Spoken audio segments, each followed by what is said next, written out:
We are in part 2. Ladies and gentlemen, teacher is talking now.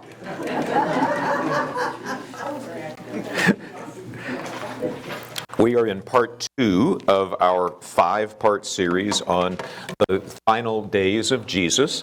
Last week we began with Palm Sunday, which Scott taught.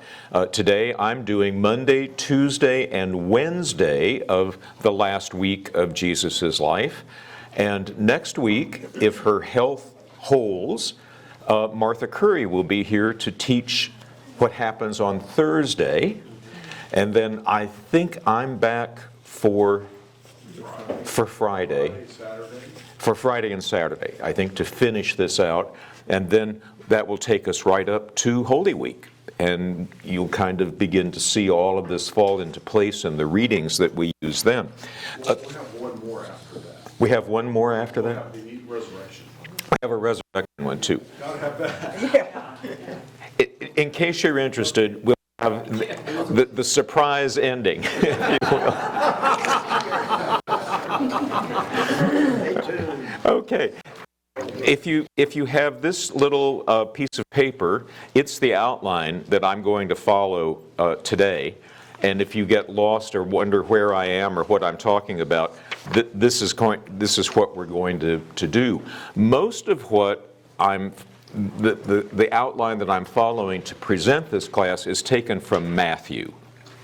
And there's no good reason for that except it seemed to be the one that carried things the most easily. But we're going to make a reference to Mark and a little reference to Luke and some references to John at the end. John, two things I'll tell you about John. The gospel is different in lots of details than Matthew and Mark and Luke. And that's probably, the second thing is, that may have to do with one of two good reasons. And scholars, Bible critics, those who study deeply on this are divided on it. One of them is that John was a creative writer and was able to take some of the events of Jesus' life and reposition them or restate them for theological purposes to make them point more towards certain facts about Jesus. The other is that John is in fact an eyewitness to these things, and part of the purpose of his gospel was to set that record straight because in John's opinion there were things that needed to be straightened out about Matthew and Mark and Luke. You can take whichever view of that you like. And here's a Bible expert. Yes? John's 17. Very young. And so a 17-year-old looks at things a little differently than a 42-year-old man. They do? Oh, yeah. Oh, okay. You certainly did. So, and this is all very interesting to think about on John and so on, but it will confuse you if you're trying to read John's account and then compare it to Matthew's, because there are differences. And we're going to talk about all of those and maybe help you understand how to deal with that. Brian, Yes? Gary has a very interesting outline that he presented on his strip that shows how all these things are interrelated and what the differences are. It's just an outline, but it was really good. Oh, It right. might be worth it. Who did that? Gary, Rich. Oh, who? Never heard of him. What's he know? Yeah. He's outgoing. Poor man went to the Virginia seminary, and what can I say? Monday in Holy Week, Jesus is living, he and his disciples are staying in Bethany for these 3 days. Why would they be in Bethany? Lazarus and Mary and Martha, friends of Jesus, lived in Bethany and made him at home there. And that's where we go. That's where they come and go from, going to and from Jerusalem. Now, I put a little map on the front page here to show you. I have never been to Jerusalem. I have been on the other side of the Jordan and looked into Israel, but Terry and I have stamps in our passports from from Iraq. And that makes entry into Israel with those passports very difficult. So we before we ever do go to the Holy Land, we will apply for new passports, report the ones we have as lost, so that we can enter without other Middle Eastern stamps that make it very difficult. So You've just been on the Jordan side. I've been on the same side that Moses was. I've had the look at the Holy Land that Moses had, but have not been allowed in yet. I hope to get there someday. So anyway, on the way to and from Bethany is what happens mostly Monday, Tuesday, and Wednesday. On the way in on Monday morning, Jesus does something very interesting. It looks on the face of it as if Jesus is having a little temper tantrum, which I doubt is the case. But what does he do? He sees a fig tree in leaf and goes over expecting to find fruit on it, and there isn't any fruit. And what does he say? He essentially says, I'm cursing you, you're never going to bear fruit, no one's ever going to get fruit from you ever again. And now in this telling of this story in Matthew, what happens to the tree on the spot? It withers up immediately. This is one of those differences in the way things get told. If you read this same story in Mark, Mark's telling of it has Jesus putting the curse on the fig tree and saying, no more fruit from you. And it's the next day, on Tuesday, when they come back to town and they pass that tree, that's when, in Mark's telling of the same story, Mark tells it, and that's when they notice that the tree has withered. What do we make of that? Does that mean one is right and one is wrong? Does it mean anything? Or is it worth worrying about? What do you think? Not worth worrying. Not worth worrying about. Not worth worrying about, because Teenage versus it's just like our front row doctor expert has just said. It's like 17-year-olds, except John was not, we don't know. And Mark is not a first-hand witness. And who knows how the story actually went. But it gets told in two ways with the same result, because Jesus teaches them and says, you know, faith can make anything happen, is how he answers it. But what do you make of the cursing of a fig tree? It's right here in the point 3 under B. Fig tree is a common biblical image for Israel. And I gave you a few references from Jeremiah, Hosea, and Joel, and there are more than that to be found among the Old Testament prophets, where Israel is described as a fruitful vine sometimes described as a fig tree, kind of prized and cared for by God, and here he's cursing that fig tree. Is that consistent with what Jesus says? He's constantly warning Jerusalem, and Jerusalem is just a symbol for the whole people of Israel, just a symbol for the whole people.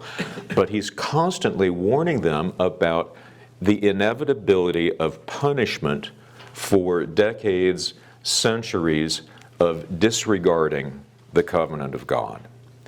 And this is a kind of, on the way into Jerusalem, it's a demonstrative act. It's not just a temper tantrum.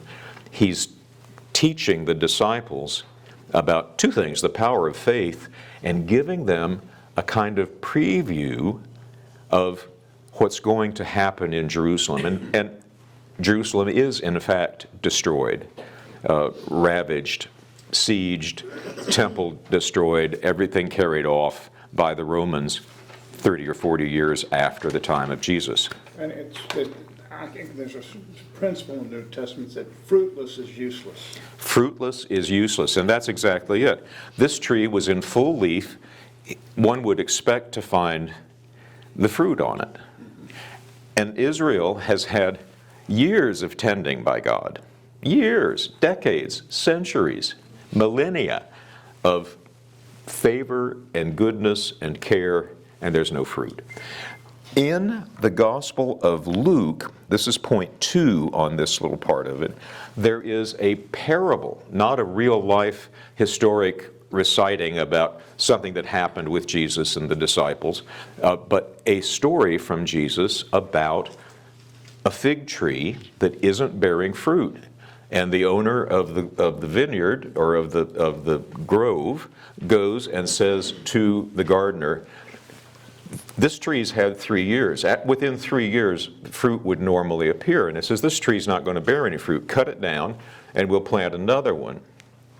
And the gardener says, well, why don't you let me fertilize it a little bit and see if I can't get something out of it, and give it a chance. And if by next year it doesn't do it, then we'll cut it down and take it out. That's a parable about the gospel of the second chance. And it's a little different than what Jesus actually does. Now, if you want to hear more about that, come to church at 7:39 or 11, because I am preaching on that very text this Sunday. This morning's class to you is brought by this coming Saturday Sunday sermon from Brian Keeler. Looking forward to seeing you all in church. Brian, didn't in the lectionary last week, didn't he weep for Jerusalem? He did. And so there's a real dichotomy of... And it's good that you mentioned that, because I want to be sure to say that in my sermon too, because this pattern of concern and care for Jerusalem, literally in last week's sermon, where he weeps for them and says, I would have gathered you in like a hen gathers her chickens, or her chicks, and you wouldn't have it. You killed the prophets time after time after time. And today, or in this coming week, we get this parable that is a kind of demonstration of what Jesus is saying. We've called you again and again and again, and you won't have it. You won't have it. And the fig tree was the original fig tree out of the Garden of Eden. I mean, the imagery of that, that the fig covered them, that it was... The fig leaves. Yeah, that it was there. Yeah, In the middle. right there. Right there. So anyway, this is just how common this fig tree thing is, and how Jesus uses it. He teaches from it, and then he does what many prophets do. They find ways to act out their prophecy.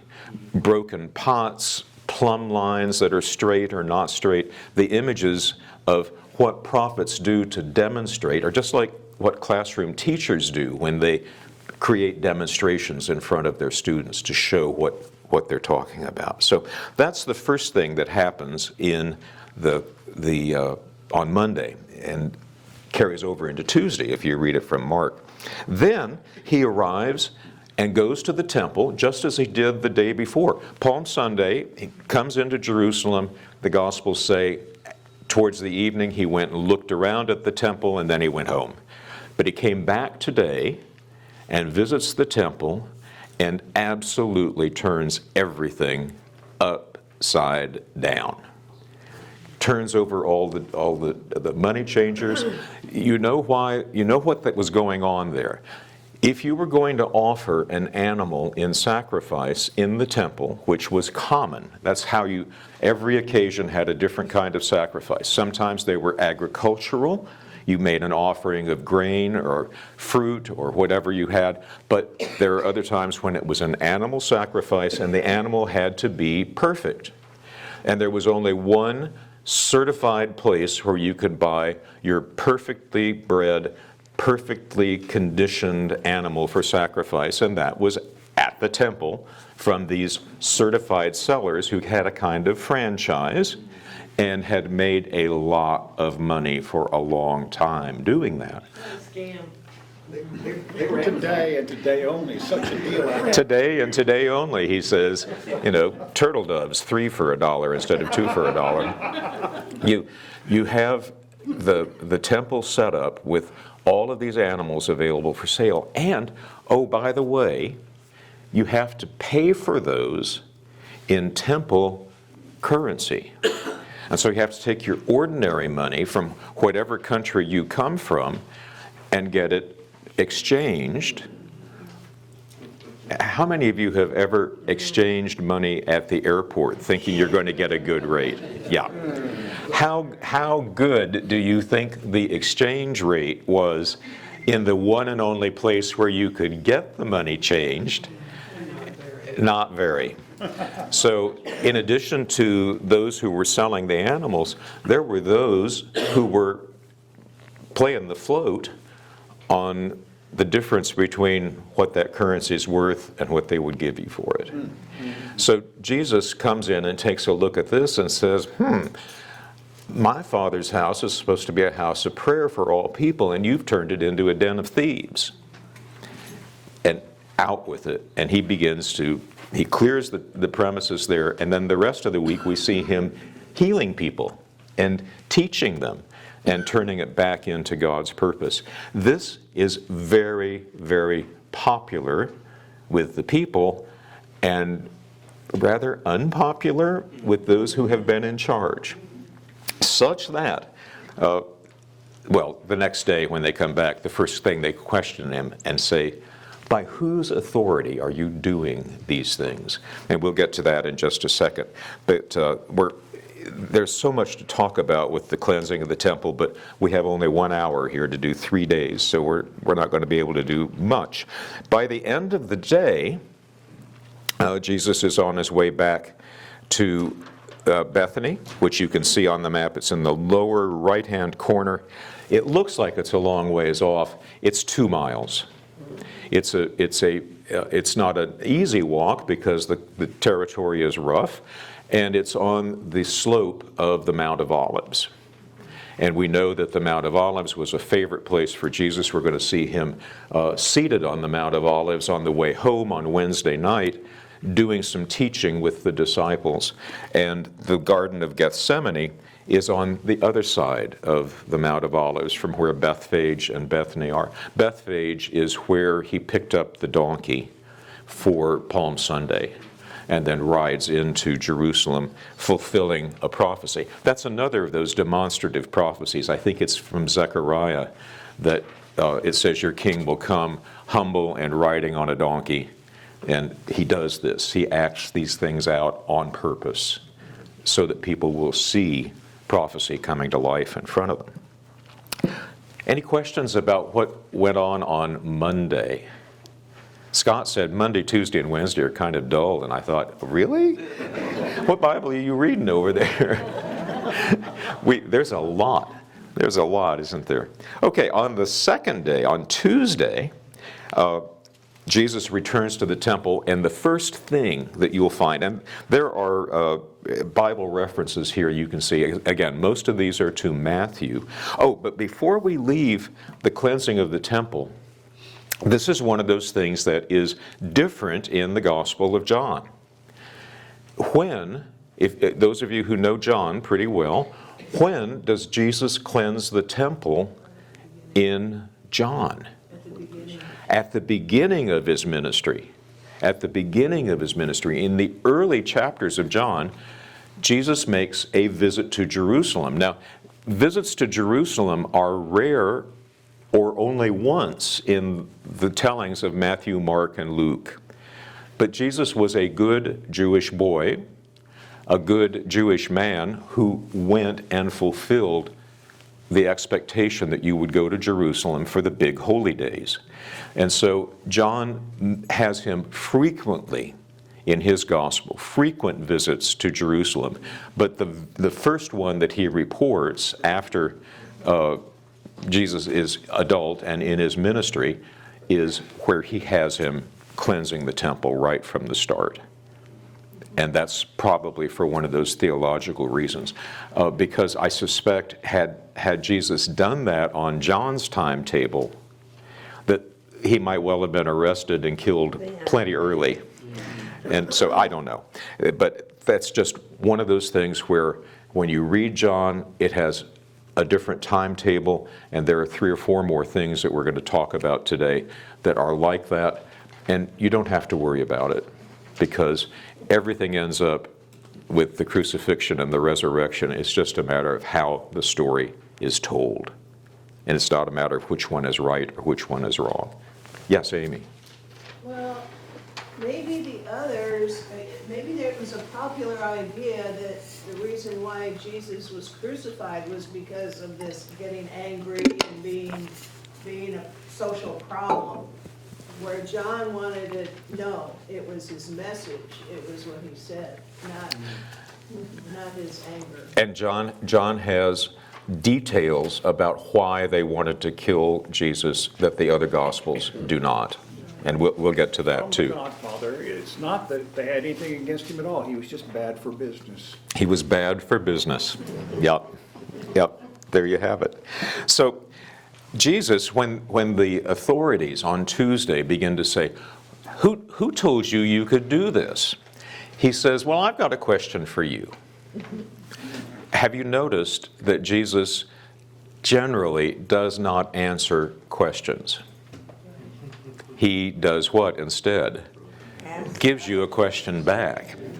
And he does it this time, and he asks these leaders, these chief priests and scribes and very important folks, tell me what you think about John the Baptist. Was he a prophet or not? Backed into a corner. Do not try to back Jesus into a corner. It never works. Jesus says, tell me about John the Baptist. What do you think? Was he a prophet or not? So they huddle.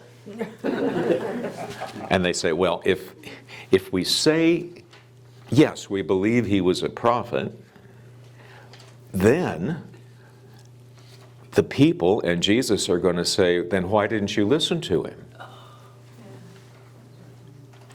And if we say he's not a prophet, that will infuriate these thousands of people who are here, because most of them went out to be baptized by him and to repent, and we didn't.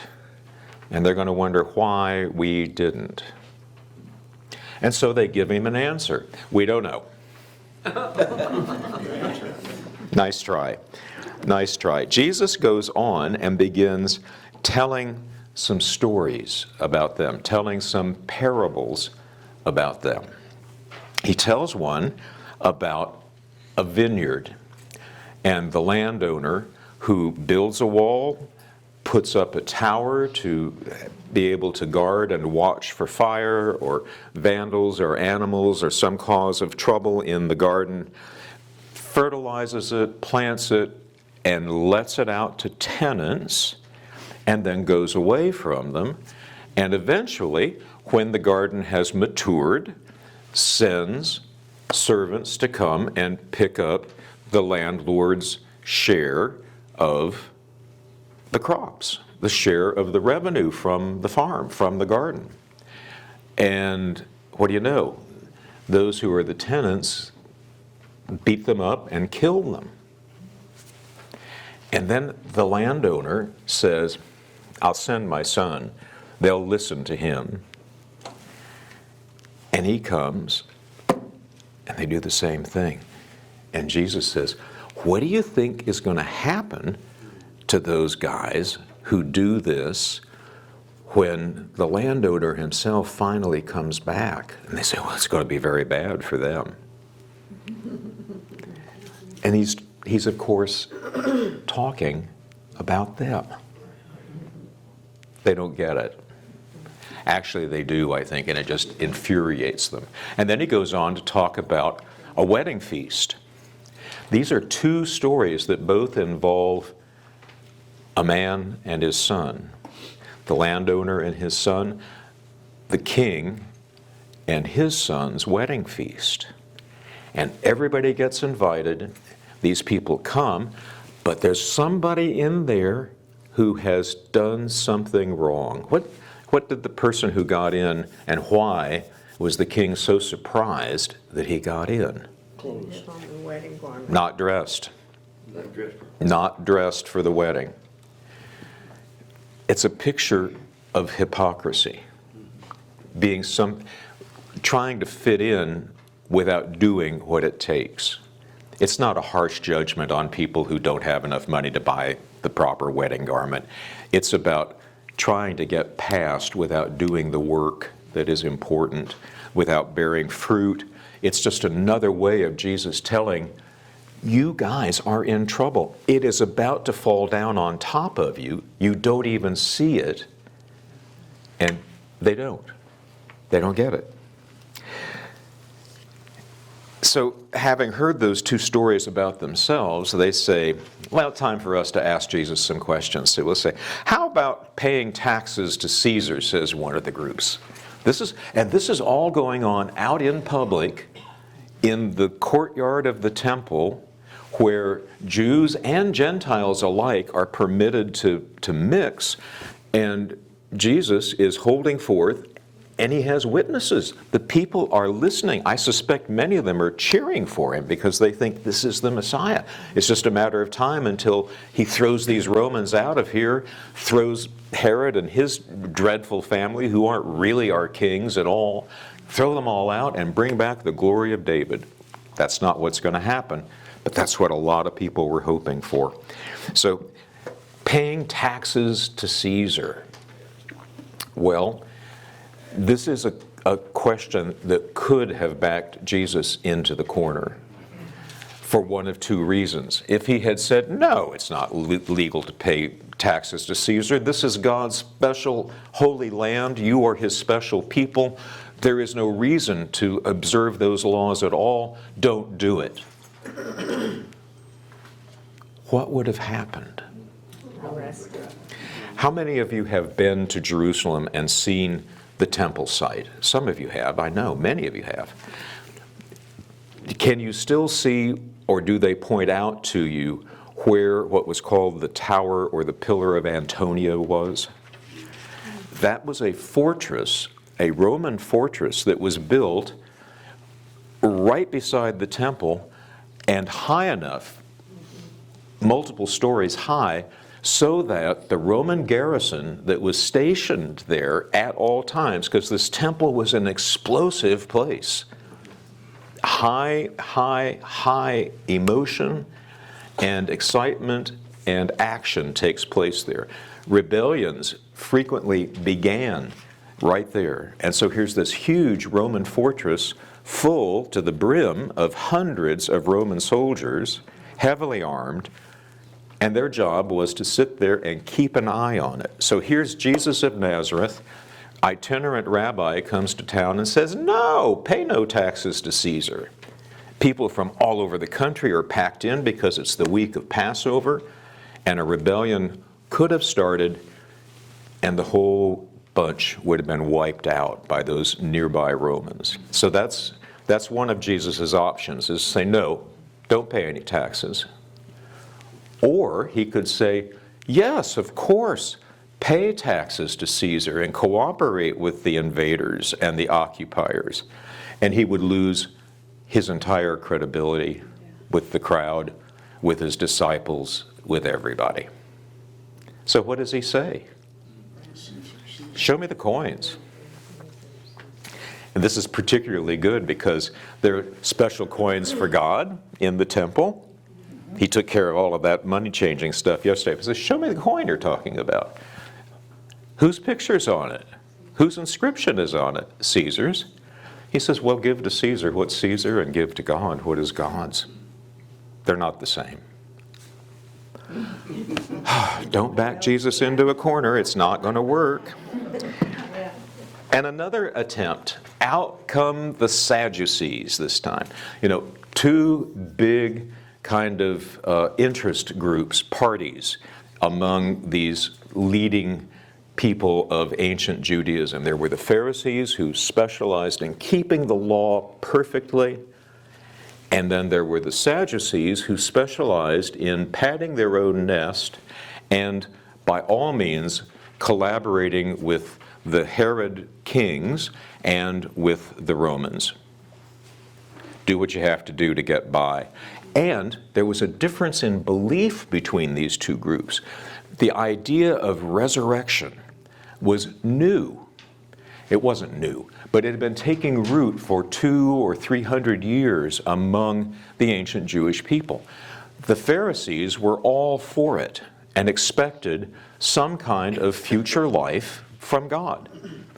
The Sadducees were totally against it and had no belief that there was ever such a thing as a resurrection ever possible. And so they come and they try to say to him here about marriage in heaven. And they talk about the man and his wife who didn't have any children and the husband dies. And so, following the custom of the day, the woman, the widow, marries the man's brother. And the brother dies. And it goes on, as you know, for 7 brothers. And then the Sadducees ask their big question. So in the day of resurrection, whose husband is she going to be? Because she's had 7 husbands. And Jesus just shakes his head at him and says, you really don't know anything. In heaven they neither marry nor are given in marriage, and you really have it all wrong on every point. And he doesn't answer him at all. Doesn't answer him. He never answers the questions that you ask and you want. Whoops. Wrong question. That's right. So he turns it back on them, and this is where it really gets good. This is in Matthew 22, verse 41, if you want to look this up. Read the footnotes of your study Bible and see what he does to them. Because he says, what do you think of the Messiah? Whose son is he? This is a final exam on a Bible study question in an Old Testament class on the Psalms. Would it not be? This would be a really good one. Whose son is he? Well, the answer would be, well, he's David's son. The Messiah is descended from David. By the way, Jesus is descended from David. Remember this? And he says, oh, good. Well, then he says, if that's so, then how is it that David calls his descendant Lord? If David was the Lord, if David was the head of the family, he would never call one of his descendants his Lord. But he says, right here in Psalm 110, verse 1, he says, the Lord said to my Lord, sit at my right hand until I put your enemies under your feet. Who's he talking about? How is it that David is calling his own descendant his own Lord? What's that about? Well, they just short circuit. They don't know. They didn't cram for their exam, and they give up. Of course, what they don't understand is that the absolute solution to the question is standing right in front of them. It's Jesus, who is the King of Kings and the Lord of Lords. And it is Jesus who is foreseen in that prophetic utterance of the first verse of Psalm 110. And they can't answer it. They don't know. And it's from then about on, well, chapter 23, Jesus opens up and he blasts all of these opponents. And these are the passages where it's verse after verse after verse in chapter 23 where he says, woe to you hypocrites.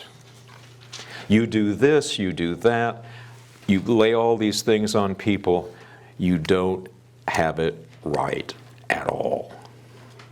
These would be very welcome verses. They were very happy to hear all of this. And imagine, this is happening a few days before his death in the courtyard of the temple, packed with people who have probably grown largely silent and are listening to all of this and are saying to themselves, who is it that can say these kinds of things? Who is it that is the one who heals the people that are brought to him right here in this very place? Is this the Messiah? And they'll find out in just a few days. So that's on the way home back to Bethany, then in chapter 24, I think it is. Jesus sits down on the Mount of Olives. They take a rest on their 2-mile trip back to Bethany, and he talks about the last days. And this is where there's a very well-known passage about, in those days, the sun and the moon and this and that. It's an apocalyptic passage, and it's symbolic language about how God will bring justice and righteousness to reign finally in his kingdom. And Jesus says, but don't worry about any of this because you don't know the time or the place and you're not going to know the details, and even I don't know the details. So we're just going to wait through this. Yes? Well, I think this is very strange that as I was reading through Matthew, and it wasn't that far, I kind of felt like I was reading some of Revelation. It is. It's the very same, what she said was, this sounds like parts of Revelation. It is the same kind of language, the same kind of style of writing. And you can find it in our Old Testament prophets, in Daniel. It's got all kinds of this sort of thing. Right here in the Gospel is Jesus speaking this way, and then the book of Revelation is an apocalyptic style book as well, talking about how the triumph of God is the ultimate result. And Jesus is giving some reassurance to his. Now, in Jesus' day, people heard this language, heard this style, and they would be glad to hear it because they know it's not about all the terrible things, it's about the good that is triumphant. And so it would not be frightening. This would be comforting to them. Jesus is reassuring them on their way home on that evening. An interesting study is to take a look at all the apocalyptic sections and compare all of those. That's a fun study. It's a fun thing. Joan, you can lead that class. I haven't got that much time. But our Thursday group did an extended study of Revelation just a couple of years ago, I think, or within the last year or two. So it does happen. And then eventually they get back to Bethany. Wednesday is a day that is known by tradition, particularly in the Orthodox churches. They refer to the Wednesday in Holy Week as Spy Wednesday. And the spy, of course, is Judas. And the emphasis is on the plots against him, against Jesus, and on Judas's participation in those plots. And there is one big event. You can read Matthew's version of the plot is very brief. It's in Matthew 26, 3 through 5. It involves Caiaphas and the high priest saying, he's got to go. He's bad for business in every way. But we're not going to do it during the festival, not with this huge crowd here. We've got to find another way to get him and another time and place. They're being very prudent about their plan. Of course, it happens that it does happen during the feast. There is on Wednesday night, in Matthew's telling of things, a dinner in Bethany in the home of Simon the leper, who is a Pharisee. And during dinner, Jesus' head is anointed with very fancy, very expensive oil. And the disciples, as a kind of group, are all a little outraged that this very expensive ointment was wasted on anointing Jesus when it could have been sold. And Jesus says, no, that this is her anointing me in preparation for my burial. The poor you'll always have with you, and she's going to be remembered for doing this. And of course she is, because it's right there in the gospel. This is one of those things that is a little different in John.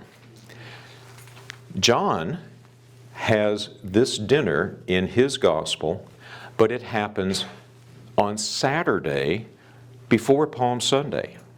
It happens when Mary and Martha and Lazarus are at a dinner, and Mary, the sister of Martha and sister of Lazarus is identified by John as the person who does this. And it's one of those details that the two Gospels, neither one has everything in them, but you put them together and you get a good picture. Did it happen on Wednesday or did it happen on Saturday? I wasn't there. And several people reported in different ways. But it is the same event. It's the same event. Jesus is back, and it is out of that dinner on Wednesday in Matthew's telling that we learn that Judas is looking for a way to betray them, and he's gone to the priests, and they offer him 30 pieces of silver to find the way to betray Jesus to them. The same happens there is more information about Judas, and Judas is the only one in the telling of this by John. When he puts it on Saturday before Palm Sunday, Judas is the only one who's objecting and saying, we could have done a lot of good with that money. And John is very blunt. He says he wasn't interested in the poor. He was a thief, and he was the one who held the common purse that the disciples and Jesus had to pay their expenses as they moved around. Where'd that money come from? Largely from the hands of dedicated women who were wealthy and who became followers of Jesus. Mary and Martha of Bethany probably are in that category. And I put on the sheet on the second page here a cutout drawing of what the home of a wealthy family in Jerusalem might have looked like. Because and in John, he doesn't say that the dinner was held at the home of Mary and Martha. He just says there was a dinner. He doesn't mention that it was Simon the leper who hosted it. And the leper, had he been a leper, he would not have been hosting dinners as a Pharisee. So he must have been cured. And I wonder if he might be one of those people that, of the many miracles of Jesus in healing that we don't know about, if Simon the leper had been healed by Jesus, and that's why he was hosting the party. Don't know. But here, I just put that in to show you what a large Jewish house might look like. Because Mary and Martha and Lazarus they had enough room for a gigantic crowd of mourners at Lazarus' burial and his funeral, waiting for the miracle of his being raised again. So they probably were people of substance, and probably among those, the women who made gifts to Jesus from the money that they had. Otherwise they wouldn't have had this very expensive jar of ointment for burial available to them. So we don't know. But lots of interesting things there. And another detail that we learn from John is that not only did they want to kill Jesus, but they realized that the testimony and the witness of Lazarus raised from the dead was equally dangerous and was causing people to flock after Jesus. And so they make a plan to kill Lazarus as well. And that plan probably didn't succeed. We don't know. I mean, there's no evidence that ever came to pass. But John wants us to know that detail. So how are we doing on our time? Have I burned up the hour yet? 15 minutes till. 15 minutes till, okay. The other thing, another important thing that is different in John's telling of these events in Holy Week, and it doesn't have to do with Monday, Tuesday, or Wednesday, but it does have to do with what was going on the Friday that all the Gospels agree is the day of Jesus' death. But John makes that the day before Passover. The other three Gospels, Matthew, Mark, and Luke, make it the day of Passover. It doesn't matter. It's the same day of the week, but it's a matter of how John tells the story. Why and what time, what is the traditional time that Jesus died? 3 o'clock. 3 o'clock. On the day before Passover, at 3 o'clock in the afternoon, what was going on at the temple? The sacrifice of what? The Passover lambs were killed at 3 o'clock in the afternoon in the temple, and then the lambs taken home and the Passover dinner prepared. Everybody was there in turn. They got their lamb and went home. 3 o'clock. That is the time where Jesus is shown as dying in John's telling of the story, because he wants you to know that Jesus, the true Lamb of God, is the sacrifice for all time. Which day did it happen on? Was it Passover? Was it the day before? Does John telling us and making it match the day before teach us something important? Help us know something? Because Jesus is the true Lamb of God, whether he died the day before Passover or on Passover. But John's telling of the story has reasons that he makes it the way it is. There are things he wants to emphasize. And I think that's one of those things that you will read and say, well, which one was it? Well, we don't have to worry about that. We really don't. Because we know Jesus died and rose again and promises redemption to us. But the telling of the story by John is rich with this kind of theological imagery. Okay, I have a short video that only takes about 5 minutes. How much time do we actually have? We have? Okay. And while I figure out how to replug that and see if everything still comes on.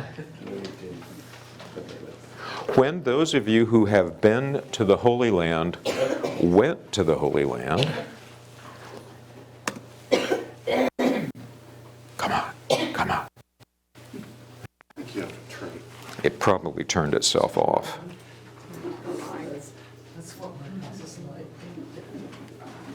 Sharp, huh?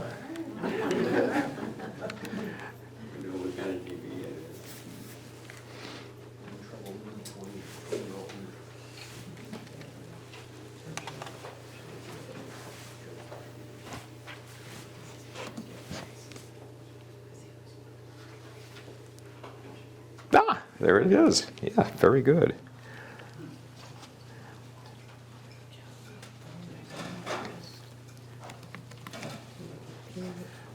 So, the one thing I didn't do was actually find this video in advance, which I showed last night, so I know it's in my history.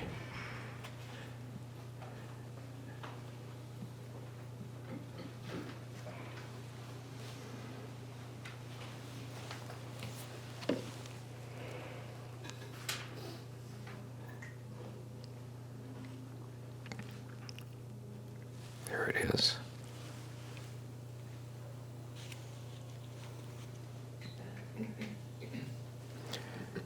My goodness, you're silent with excitement here about what's it going to take to get this up, huh? There we go.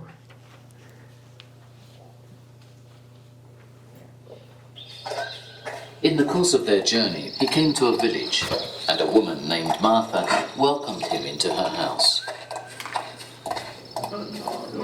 Located 15 stadia from Jerusalem, about 3 kilometers on the eastern slope of the Mount of Olives, Bethany represented the last stop for travelers climbing toward the city from Jericho.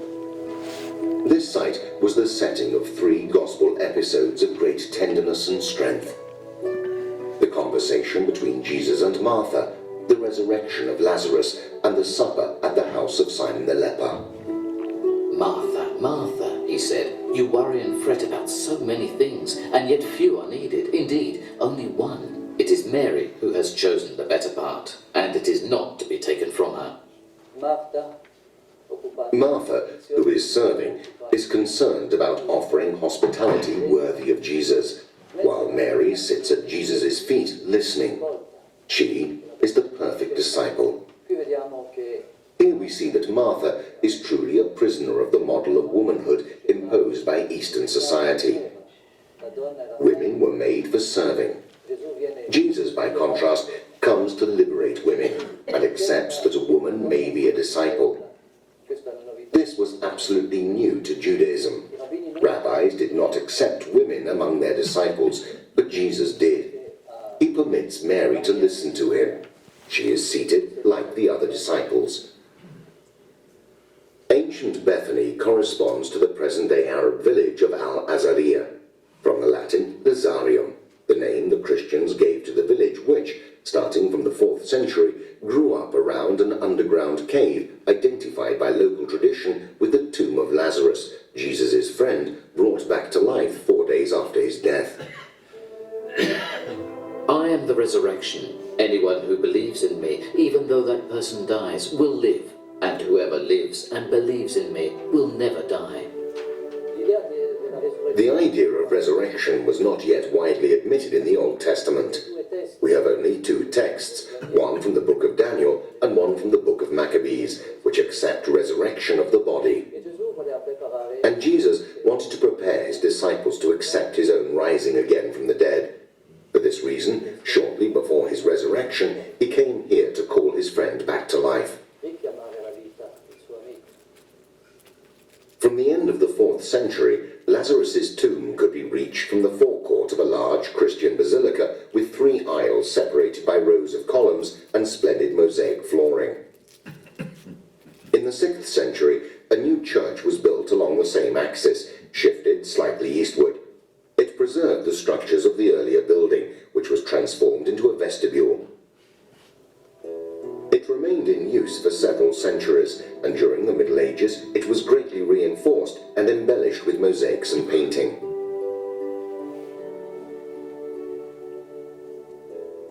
In the 12th century, at the initiative of Queen Millicent, the Crusaders built a new 3-aisled basilica over Lazarus' tomb, which was turned into a crypt.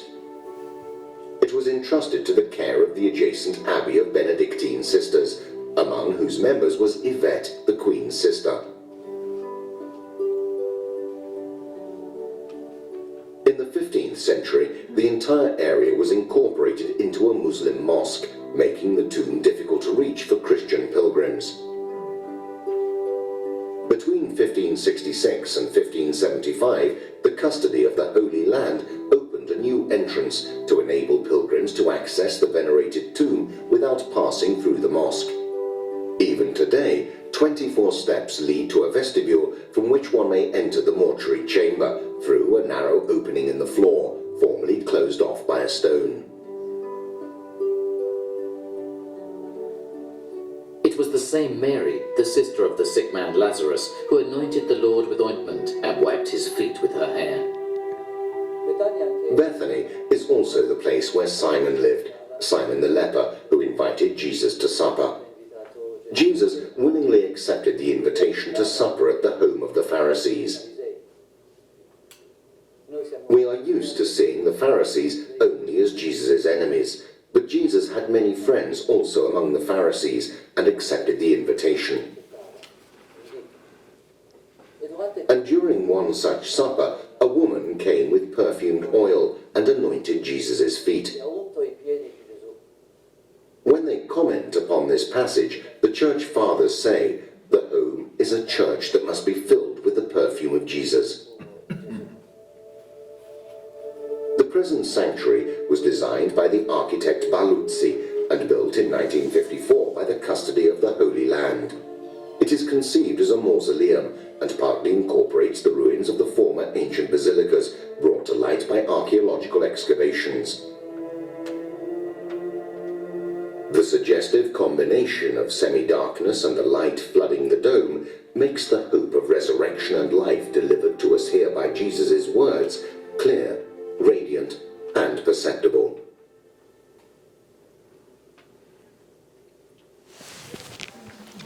So, if you are able to go to the Holy Land, or have been, I hope you were able to visit in Bethany. It's the place where Jesus spent 3 days because it was a place of refuge and peace, because those days in Jerusalem were anything but. So thank you for coming. Thursday will be next week's topic. We teach Wednesday night and Thursday morning the very same material. So if you do not come after dark, glad you're here. If you can't be here Thursday morning, join us Wednesday night. And otherwise, we'll be on YouTube as well. Yes. Right? And I got your homework for next week. There you go. Good to see you all. Thank you. Thank you.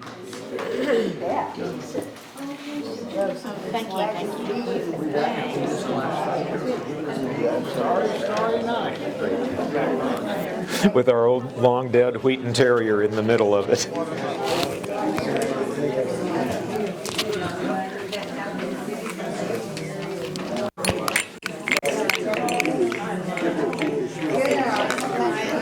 Well, they're up on Zoom today, like at 5 or 6? Is that too late? Thank you. Yes, that board meeting should be over by 4. It starts at 2, and I could do that at 5. Okay, let's do it today at 5 and then we'll have it.